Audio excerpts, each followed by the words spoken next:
The Tennessee Volunteers seem to be a team on the rise in 2022. Can Coach Josh Heupel's team keep improving this season? Let's dive into the Volunteers. I'm Steven Lasson. Please be sure to subscribe to my YouTube channel. We've got more great and in-depth college football coverage coming all season.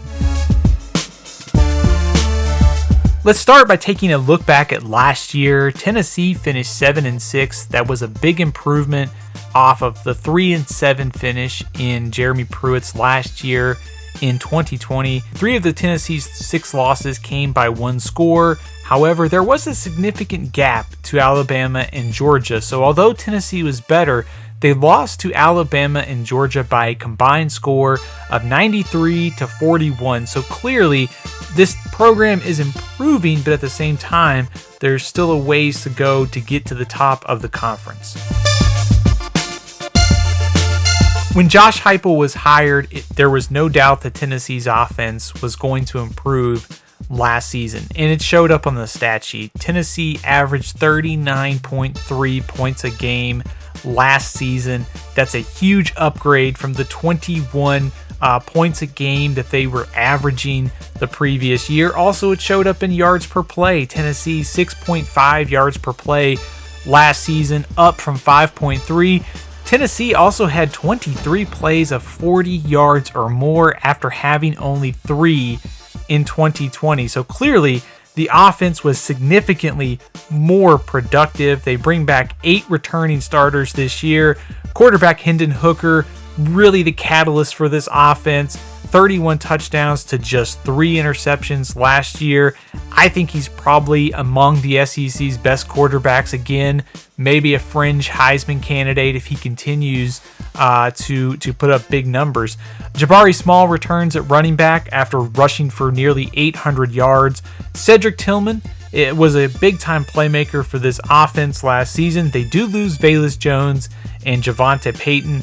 Going to be counting on guys like Jalen Hyatt, USC transfer Brew McCoy. So Tennessee needs to restock the receiving core, and they also need better play along the offensive line. 4 starters are back, but they gave up 44 sacks last year, the most of any team in the SEC. So some work to do, but clearly this offense was much improved last year.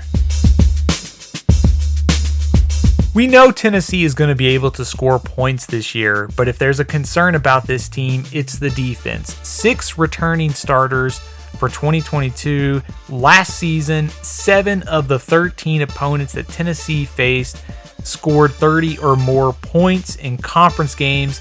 Tennessee allowed 33.6 points a game, nearly 6 yards a play, and in SEC games, Tennessee allowed 200 rushing yards to conference opponents. So every metric that you could look at, this is a defense that has a lot of work to do this offseason. The good news is up front, Byron Young, Tyler Barron combined for 18.5 tackles for a loss last year.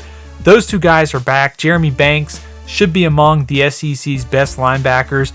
There is some retooling that needs to be done in the secondary. They lost Alante Taylor and Theo Jackson off of a pass defense that was 8th in the SEC in pass efficiency defense. So as a whole, I think Tennessee just needs more talent. They need more depth on this side of the ball. We'll see if the second year under Josh Heupel and this staff can get this defense trending in the right direction later this year. A couple key transfers for Tennessee. The obvious one is Brew McCoy, former top receiver prospect. He was at USC, was at Texas, back at USC. He's transferred to Tennessee. He could be a potential playmaker for the Vols because they are losing the 2 receivers, like we mentioned earlier. Also, Turrentine and Walker. Tennessee's losing a couple guys in the secondary, so picking up some defensive backs should help Tennessee's secondary this year.